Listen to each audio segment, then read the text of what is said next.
What's up, everybody? This is Pastor Sammie. I am so excited about this day.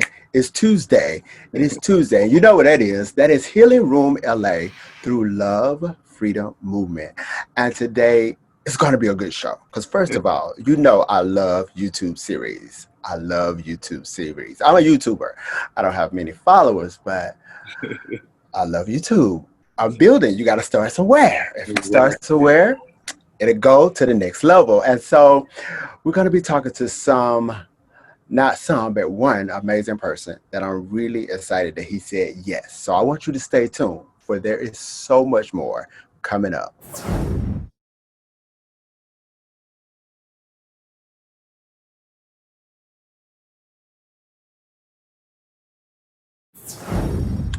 And we're back with Love Freedom Movement, Healing Room LA. And our special guest today, he is an actor, a creative artist, and very surprisingly, he loves kids.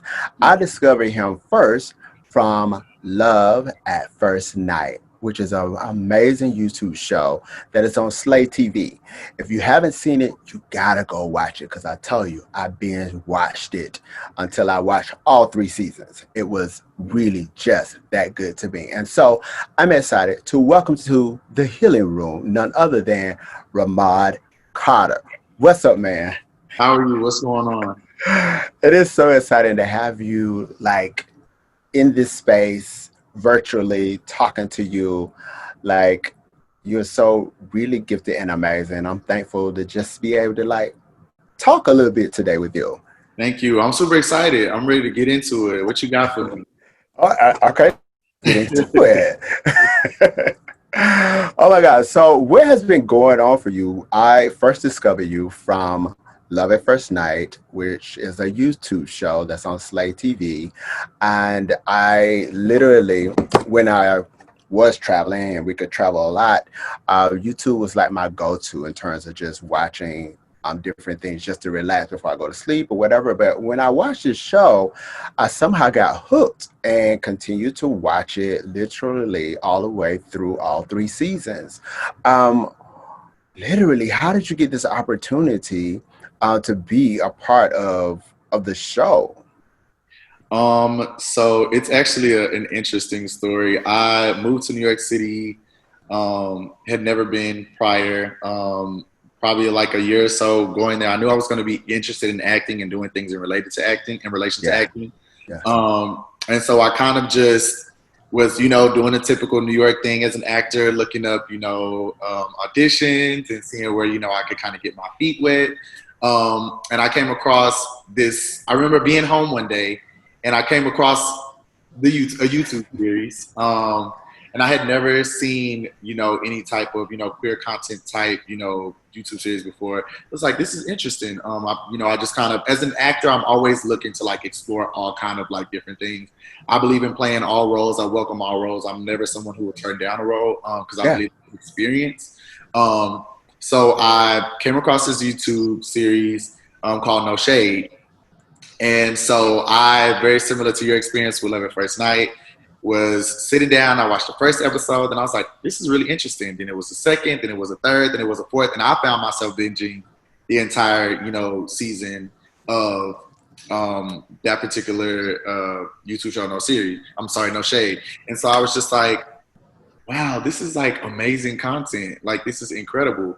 So I just kind of took that to mind with acting. I'm like, this is some, we're in New York City. This was filmed in New York City. It's something that I'm familiar with, the community and things like that. So I was just like, this is dope. So I kind of did some background research on, who the producers were, who the writers were, and just so happened to one day be looking up auditions and literally saw that they were having auditions for the second season of it. And I was like, I gotta do this. So mind you, I had never been on any auditions before in New York City. This is my very first one. I remember going into the audition room and them asking me to slate. Are you familiar with slating? No, I was about to say, yeah. What is slating? So basically, slating is where you say your name, where you're from, things like that. Got it. Again, very similar to you. They were like, can you slate for us? And I was like, what's slating? And they were just like, oh, this boy is so new to this. Like, but they were very patient with me. They were super nice to me. They were super sweet. And I was actually auditioning for the main character's role, David, who was actually going to be moving to LA. So they were looking for someone to do his part for the second season. So I auditioned for his role. So he was actually in the room, which was also kind of nerve wracking because, like, for me, it's like, oh my God, like, I love you. And so did that. My audition went horrible. My audition was so bad because I was so nervous. I had no idea what I was doing. It was my first time, so I was just like, okay, wow, this is a lot of pressure. But it was a great way for me to also experience auditioning in New York City. So that wasn't, although it was my first one, I was like, this is actually really good for me because even though I did bad, I learned how I could be better for the next audition.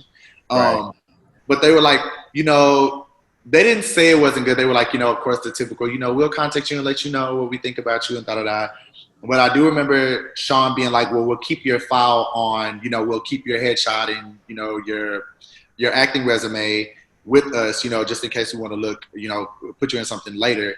And literally about, I would say maybe 6 months after that, just randomly got a message from Sean like, hey, so my husband is writing this show and we are looking for an actor and I feel like you would be really great for this role and I would love for you to come audition for it. I think you would be amazing in it.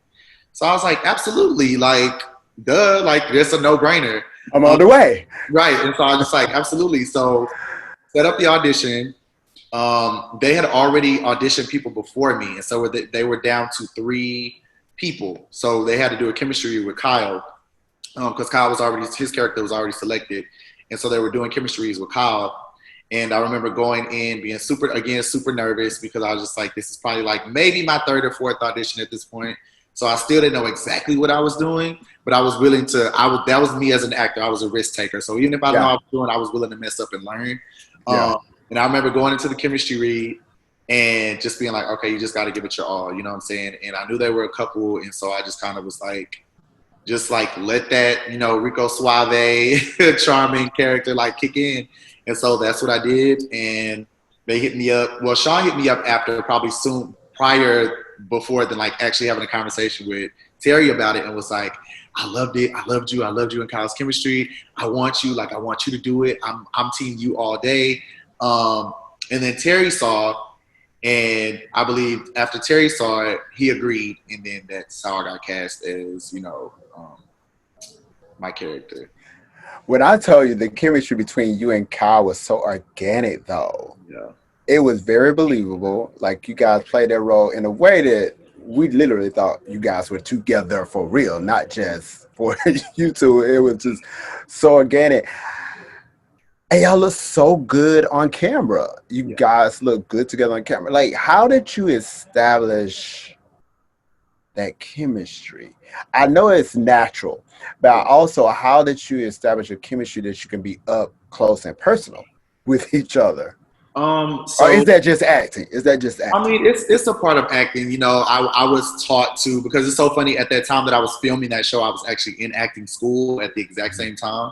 And so, I was being taught things in school, but there were also things that I learned outside of that. And I feel like the thing that I love most about theater as an audience member is that we want it to be believable. We want it to be real. We want you to be mad at the characters. We want you to love them. We want you to hate them. We want you to have whatever experience you have with them as an audience member.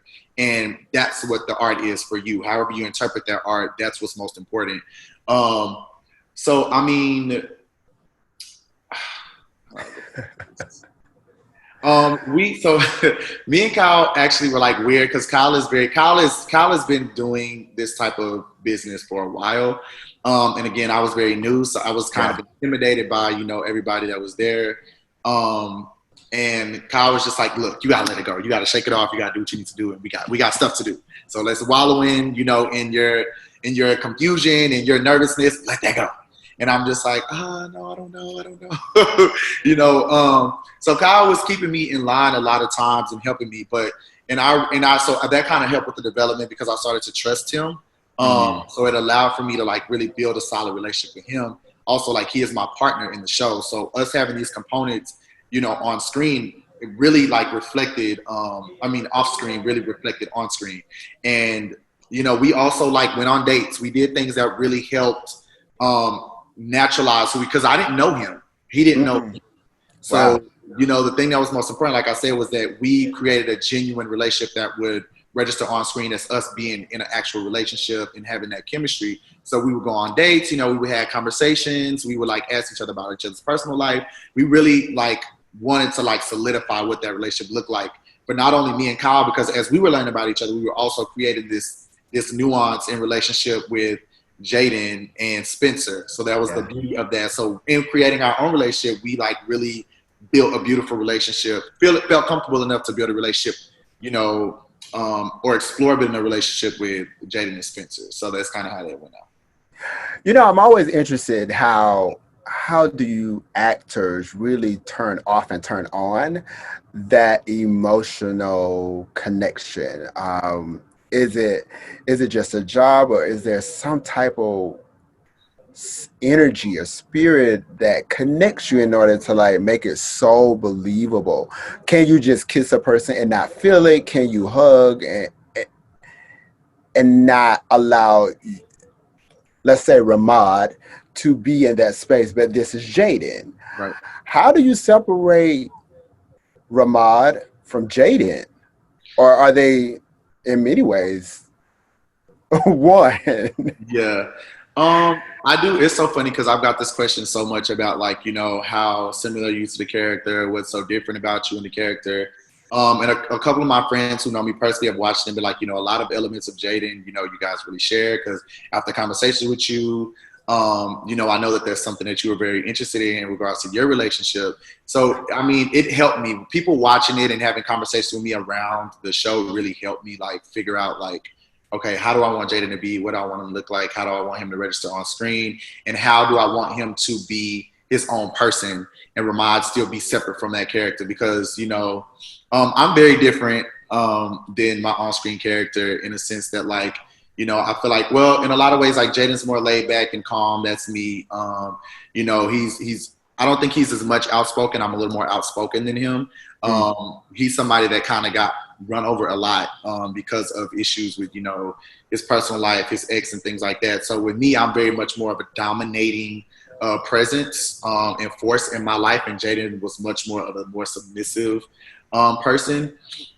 But yeah, I mean, separating those characters wasn't that hard. I mean, like I said, I've been acting at that time. I had been acting, I would say, for maybe 8 years at that time. So I had done theater shows. I was actually a theater actor trained. That I was trained as a theater actor. So the way we do it is, my directors would always say, you get one shot. You get one shot in each night. You have to make that shot count. And so even when I was on film, I was always like, one shot. And it was a struggle for me to kind of like go between the theater, Ramad and film, because I would, I would be staring in the camera like this. He's like, but we make eye contact in theater. That's something that's super important. You make eye contact, but in film, stop looking at the camera. So it was me going between like theater, film. That was kind of my thing. But I mean, for the most part, I want all my characters to have their own story. Like Ramad has his story, Jaden has his story, Spencer has his story. Every character has their own story. Every character I've ever played has had their own story. And I think it's so important to really feel that character with so much of who you are and remove yourself. I was also taught you never hate your character. If your character is the bad guy, you have to love them like they are the greatest person on earth. There's no judgment in the characters. So, the way that I was taught is, you give your all, you push, you give it 1,000 and let yourself go. And theater and performing for me is so therapeutic. So it was just a way for me to just like, what can I do to Jaden outside of every character I've ever played that can make him so special and to make him so relatable to everyone that's watching.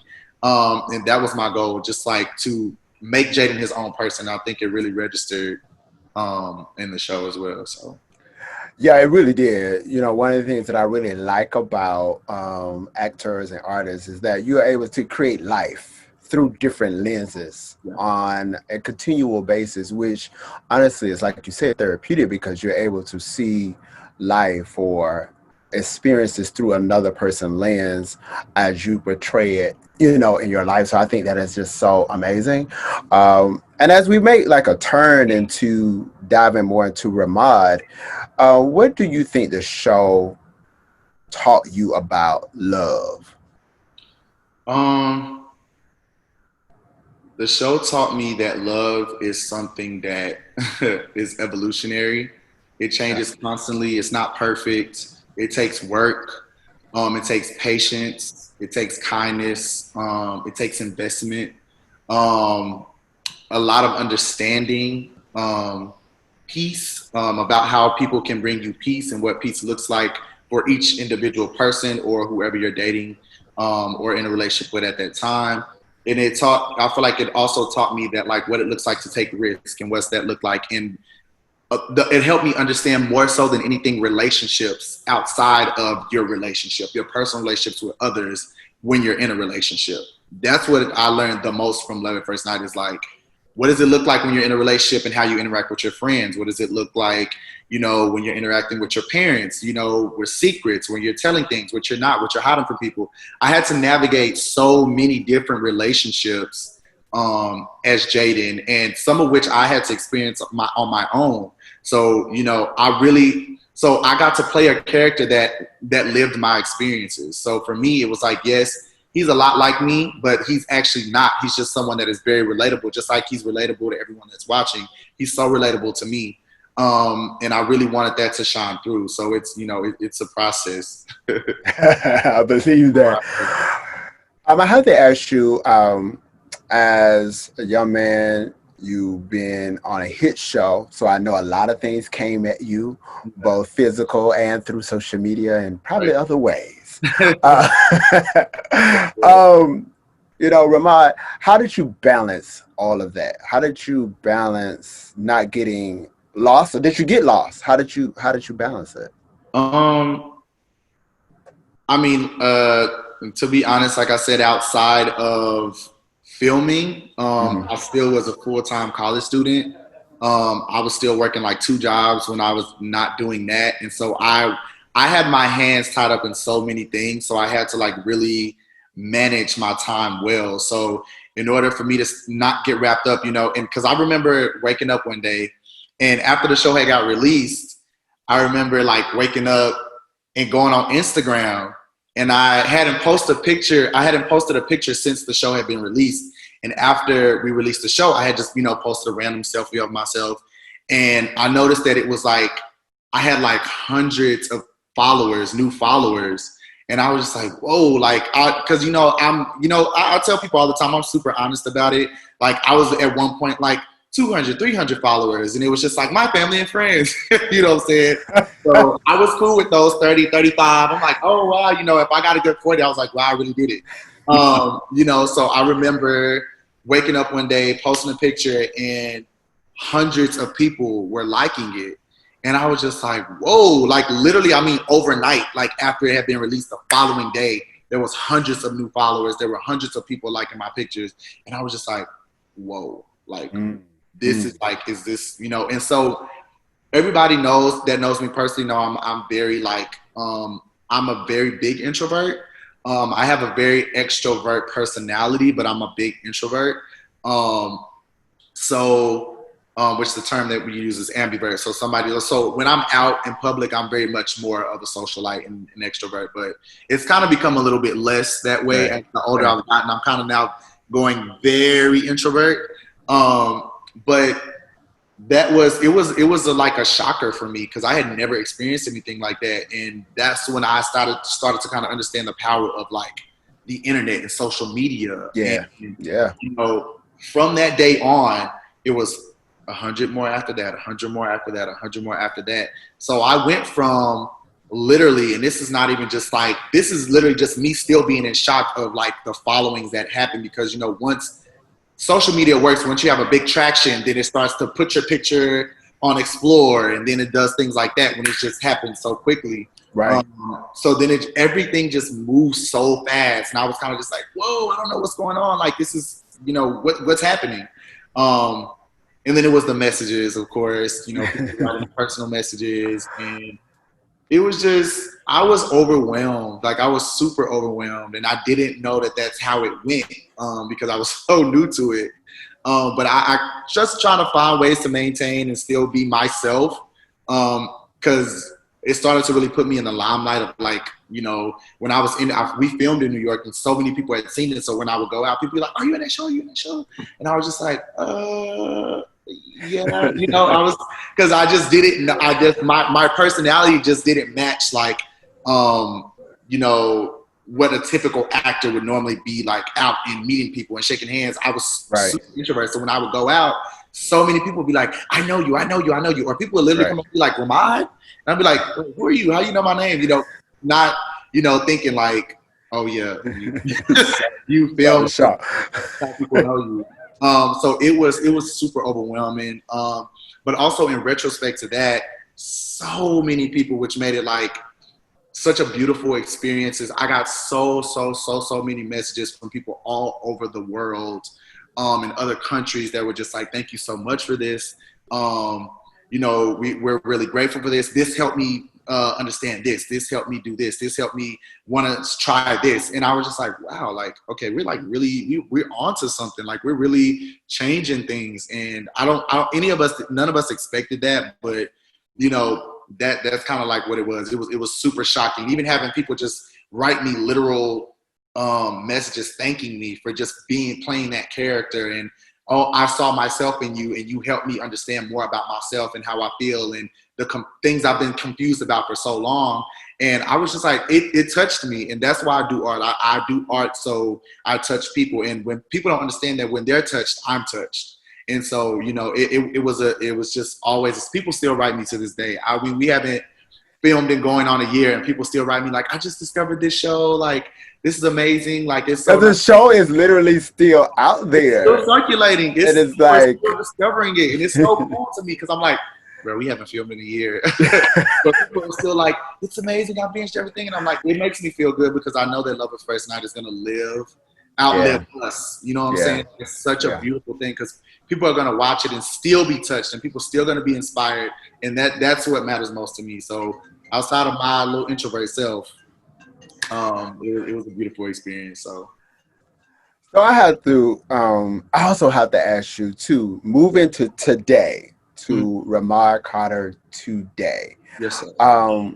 What do you believe has been like your lowest point in your affirming your own freedom to be? What has been like your lowest points or most challenging moments in life? I feel like that specifically, to be completely 100% honest with you, I'm still on that journey.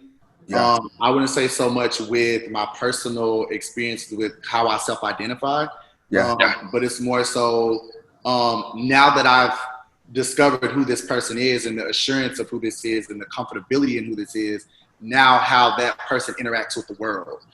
Because I've spent my life being a different person, trying to figure out what that looked like for myself. And now that I have this access to this freedom, what does that freedom look like when you're outside in the real world? What does that freedom look like to other people? What does that look like to your friends and family, your coworkers, colleagues, you know, people who work in the same field as you? What does that look like? So I've been still navigating those spaces. So it's still something that's ongoing for me. Awesome. But I mean, it's I think constantly having that evolutionary experience is always going to keep me, you know, one up on myself. You know what I'm saying? As long as I'm willing to always change and understand people in the world. Because I have had that patience with myself. I have that patience with other people.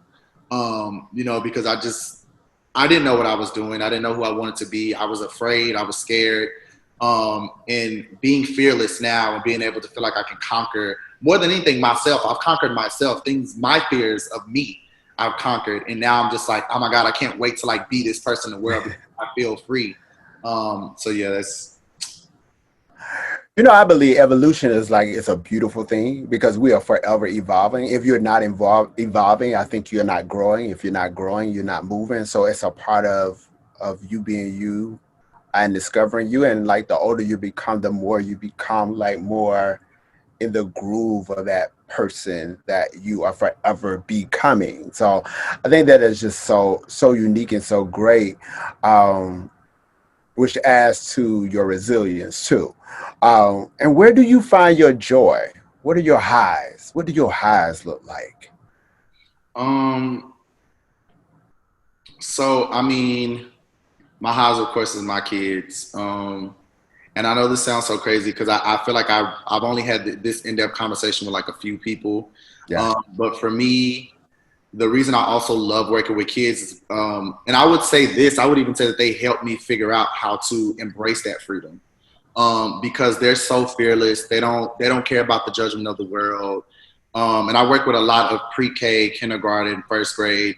They're so carefree. The things that we stress about as adults, they're so just like, we don't care about that. We just want to like live our life and be happy and have fun. Like, where's the fun? So working with them has taught me to like, Ramad, like have fun, enjoy life, like be free. Like don't always stress about, you are an adult, but that adult life is not going to like change. It's always going to be there. You're only going to get older each year. That's just how life works. But how do you still maintain that sense of peace and that sense of freedom and that sense of open-mindedness? And it took pre-K, first grade, second grade, third grade kids to teach me that.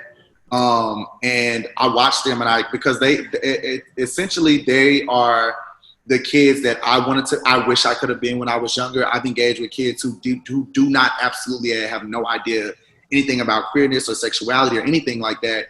And they say things and I don't assume anything about them. I just understand that you're in the exploration of the world and you don't, and one day when you get older, you're going to have this conversation with somebody. But right now you're just being you. You're just being yourself and Yeah. to you, that is who you are. You don't owe anyone an explanation for that.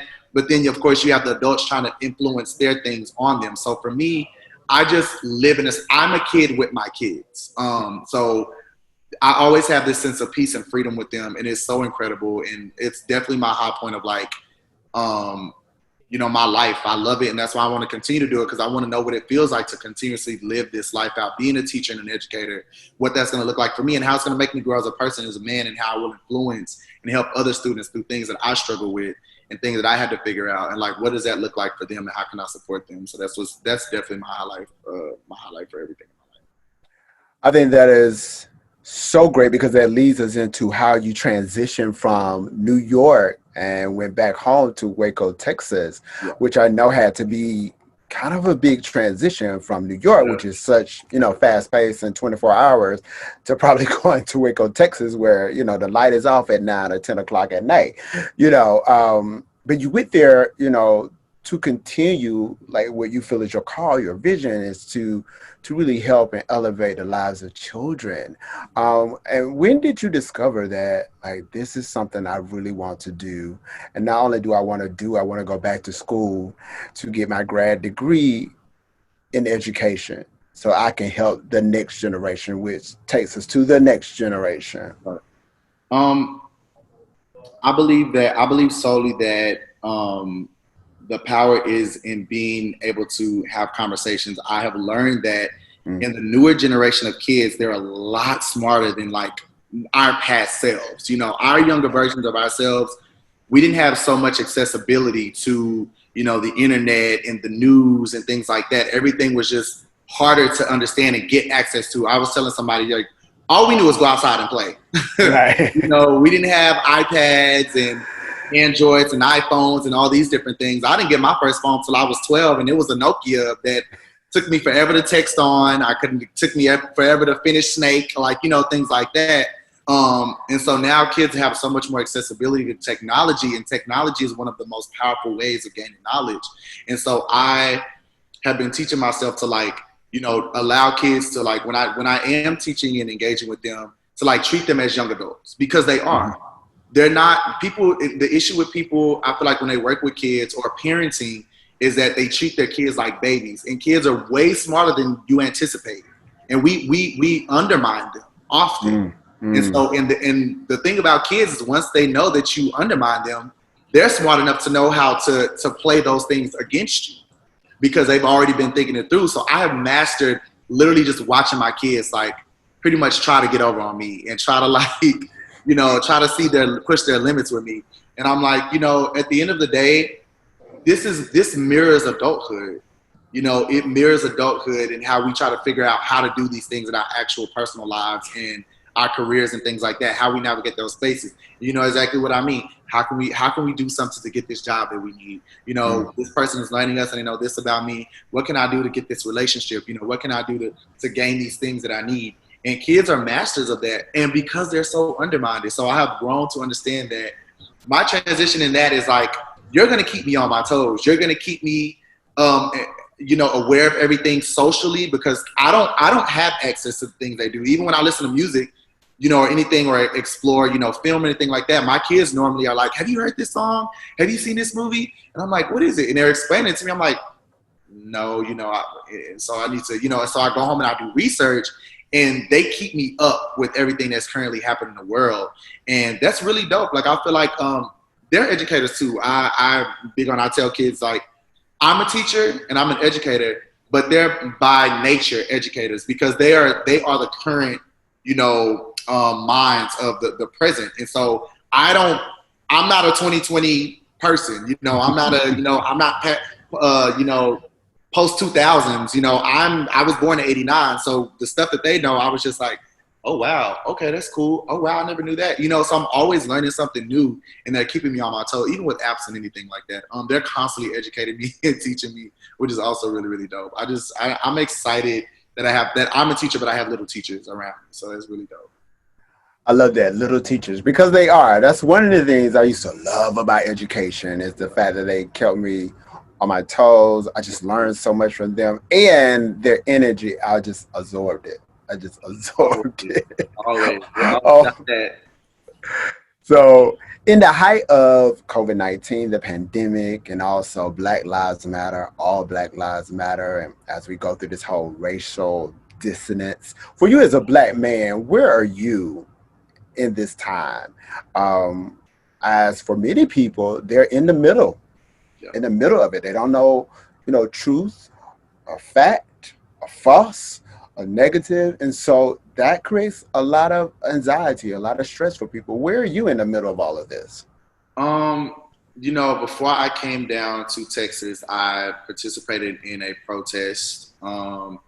And for me, I feel like I really got really active after I watched the George Floyd video. Mm-hmm. And I don't know, like I said, I don't know what it was about that video that, like I tell people, when I have conversations around this particular topic, the thing that really got me so active was the length of time, right? So humanity, like at the end of the day, even outside of race, and we definitely know race plays like a huge part in this fight, in this argument, in this one-on-one for trying to like gain something. But just basic humanity, and I was really outraged. I was very depressed. I was very hurt, saddened that the world can be so hateful and so cruel. And watching that video, I remember just sitting there like, oh my God, this has been going on for almost 9 minutes. Like, I've been watching this man suffer for 8 minutes and 45 seconds. And I'm like, what is happening right now? Like, I don't understand. Like, you have so many opportunities, right? So even outside of the conversation of, cops and black and white, simple, basic humanity. Like, you're killing someone. What do you do as a human being when you're killing someone? It doesn't matter who they are. What are your instincts to like save that person? What are your instincts to rearrange how you're handling that situation? What are you doing? So me just watching a person just blatantly not care about, humanity itself, outside of humanity, a man, outside of a man, a black man. And just to very viscerally put it, like I said, after I watched the whole video, after he was unconscious and I presume very close to death, if he wasn't already dead, he was near death, absolutely. But even after that, I watched the entire video, and there was another additional 2 minutes that he kept his knee on his neck after that situation happened. And I was sick to my stomach. I literally wanted to throw up. I remember like watching that video and just like crying and just like literally being sick to my stomach that I had to witness something like that. And I told my friends who are other artists that particular, what I witnessed was a modern day lynching. That was a lynching. You know, it was, and I started to think about my family. I started to think about my friends, my black male friends, my black female friends, and my nieces and nephews and my sisters and my brothers. And like, whoa, like this is so far beyond me. This is so much bigger than me. It's so much bigger than, you know, God rest his soul, George Floyd, and, you know, all these other people who have been murdered under the arrest of police officers. And some of them weren't even arrests. Some of them, they had no reason for arrest. And just the violence of police brutality. And I was just like, after that video, I was like, sat in my room all night in the dark. I couldn't eat. I cried myself to sleep. I just like sat in pitch black darkness and just was like sick the whole day. And the following day, I was just so enraged. I was just so mad. And I was just like, why is this happening? Why are we being treated like this? Why are people being treated like this? And proceeded to write a Facebook post. And this is all factual information. Proceeded to write a Facebook post that where I actually verbally stated that we should just burn everything down and start over.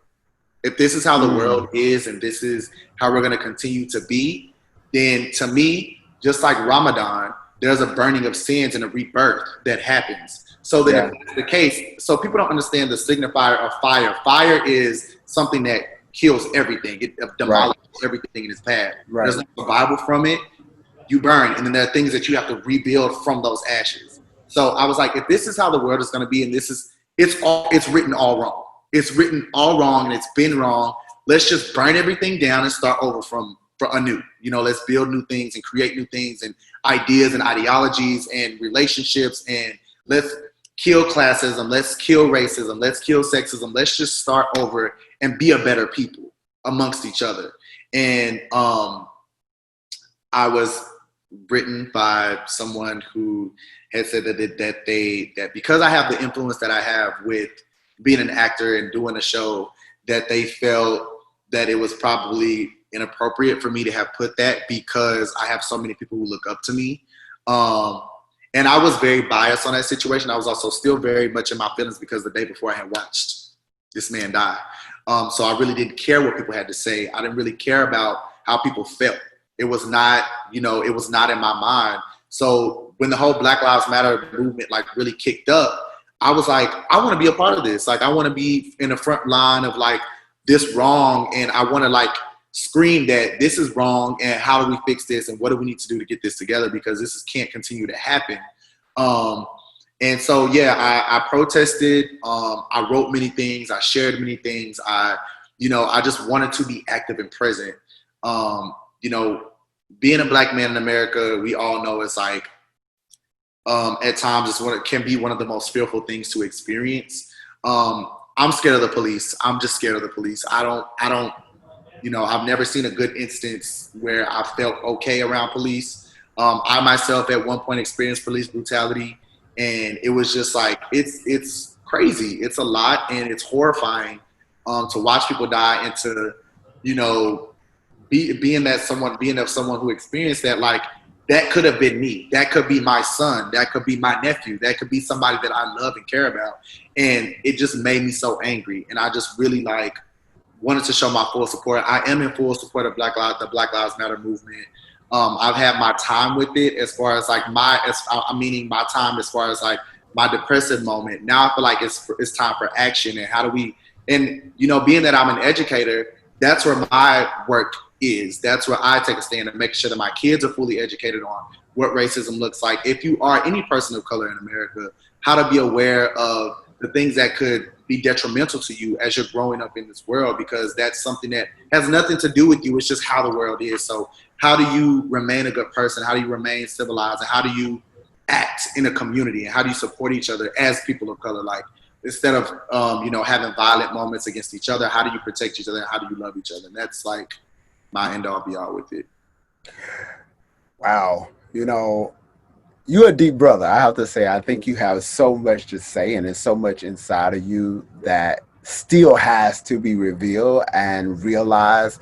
And I appreciate you for being very honest and very transparent about where you are right now, because as you were speaking, emotionally, I was there. Like, Yeah. I was there with you. That was something I communicated on a live I did not too long ago, and I became emotional as I talked about it, because even though the police can be done doing nothing to me or even not even paying attention to me, for some reason once I walk if I walk by a police, my heart like Racist. skips a beat. Like, Yeah. I don't know, I just clam up, and I could be doing nothing, but it's just that internalized trauma. And I couldn't even make it through George Floyd. I Mhm. can make it through watching the video, because I just didn't understand how another man's heart could be so black or so cruel that you will leave your knee on his neck so long that you will literally allow the life to seep out of him. And that was challenging me. So I thank you for being transparent. Thank you for being very open, and just telling your truth. I think that's how we're gonna move forward. That's how we're gonna be free. And I'm really understanding that it's not it's not one person free. I really understand we're not free until all of us are free, Absolutely. until all of us understand that we are humanity walking together, no matter color, race, creed, orientation, none of that matter. We are humanity and we are together as one. Right. And Absolutely. so I want to thank you, Ramad, for coming on. I really appreciate this. It is my hope that we will do something again in the future, um, together, and maybe even have you out here in LA. But I think it's important to continue the conversation and understand the value of our youth, which is the next generation. And the things that we do is not for today; it is for tomorrow. Absolutely. And as we close this conversation, would you share a word or phrase, a sentence, or something that you want to get out to those that are watching us today, how to be encouraged and have the strength and the power to move forward? What would you say to them today, right now? I would definitely say, as I feel like, as cheesy as it sounds, it's so powerful that love conquers all. And I think if we learn to just like love each other more, and I mean, because I think even in humanity, there's love. There has to be love, you know. Yeah. And what contradicts humanity is hate. And Mm. there's a hatred for um, people that are not alike, and that particular hatred could be diminished and washed out by love. And so I always encourage. I myself try to put these things into practice. So when I am around people who are, you know, of color, who are not of color, I try to love any and everybody in hopes that there's a chance that you will reciprocate that with someone else, your neighbor, your partner, no matter what they look like, your colleagues, your family members and friends. Because I feel like it's a mustard seed, right? It's like it starts somewhere so small, and you implant that, and you never know what that person after you is going to do, or how you influence them, or how you help shake or change them. And so I always just try to remain kind, loving to everyone is so important to me. And I express that very fully with everyone that I care about. Even if I don't know you, I love you, I support you. I think that that's a birth of something. So me giving that to someone as a gift, I'm hoping and praying constantly that they're giving that to someone else as a gift, and that is being, you know, continuously passed on amongst other people. And it at some point, it'll probably not as the pandemic, but spread as I don't even know if that's a great reference, but it's spread as quickly as, you know, I have given it out to people. I hope that people are taking it and really just embracing love and kindness. I just really want to see more people love each other. It saddens me to see people be hateful and not love each other. It's like the world is already so much. We all have to like deal with so many things, and there's so many struggles, so many things outside of things that we already have to deal with in our personal life. Why can't we just find ways to just help each other and support each other? And that's what, like, just love conquers all. Just love each other, be there for each other, really, really, really support your communities. And that's like my end. Amazing, amazing, amazing. Thank you so much, Ramar. Love is the key. Love is the way. We are love, and together, if we love each other, we can conquer all. So Thank you, Ramad Carter, for entering the healing room. It's been my indeed pleasure to have you here. Well, thank you for having me. I loved it so much. I really appreciate it. This is a great way to start my day. Awesome. Thank you. Appreciate it.